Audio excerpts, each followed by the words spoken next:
Hi Neil, welcome to Big Sound. Oh, thank you. Congrats on the keynote, it went really well. Did you enjoy it? I did enjoy it, yeah. I think Fee's a great interviewer. She's we had a little get together yesterday where we had a real gas bag and we got acquainted, so felt like talking to a mate, which was always a good thing. Yeah, that came across too. How does it compare, being on stage talking about yourself compared to playing music and everything? It's probably a good thing for me. I do bury myself away quite a bit, and we have a few friends we see, but I don't get out as much as I should.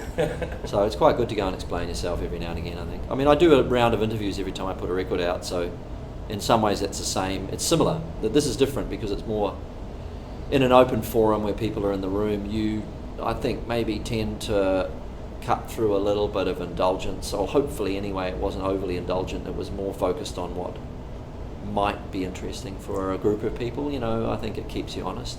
Yeah. You covered a lot of great topics and got some great ideas out in the speech. One of the really interesting ones I picked up was you were saying for young songwriters you'd advise them not to slavishly cover other people, learn other people's songs, note for note.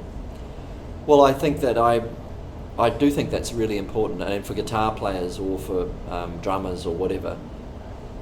Sure, be influenced and be inspired by other people and even play their songs, but don't learn the details or the nuances of them, because it just means you are less chance of having your own character, I think, in the end of the day. It just means you're going to imbue, and you see that time and time again when you watch those shows like X Factor and The Voice and all that, where you see extraordinary voices, people that can sing like, Johnny Farnham, but it seems obvious that they've copied the melismas and the nuances of popular artists, and they just sound like them, and they don't sound like themselves at all. So I think get it wrong, just have that in your head if you like, but don't study it. I'd say that's really important. For me, it's important. Is it hard to get that originality though in the creative process? It is, and it's the most valuable thing of all, though. Your distinguishing characteristic is, and it is.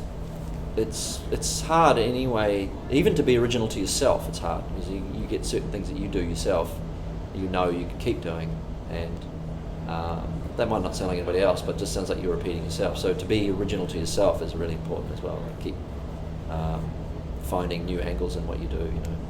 Awesome. Another fascinating aspect was you were talking about the relationships in bands and the chemistry and how important that can be in the creative process as well.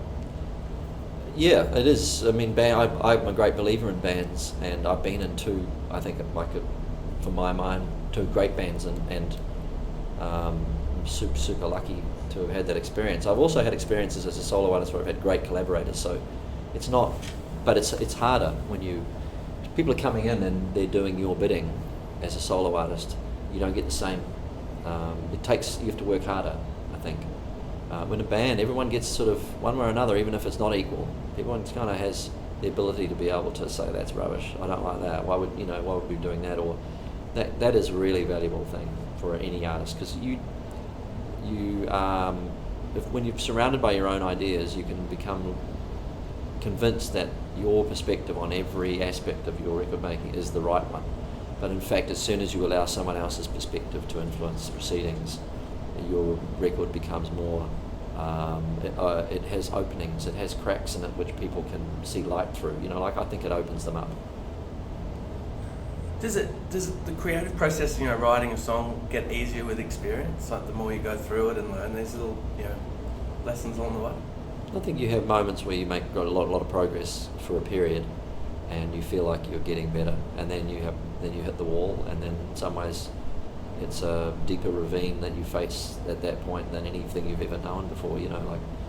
I use the analogy often, or I have done, and it's a true one as much as it's a little bit cliched now, of climbing a hill and getting to the top of the hill and then seeing another hill beyond it, and it's just like that always.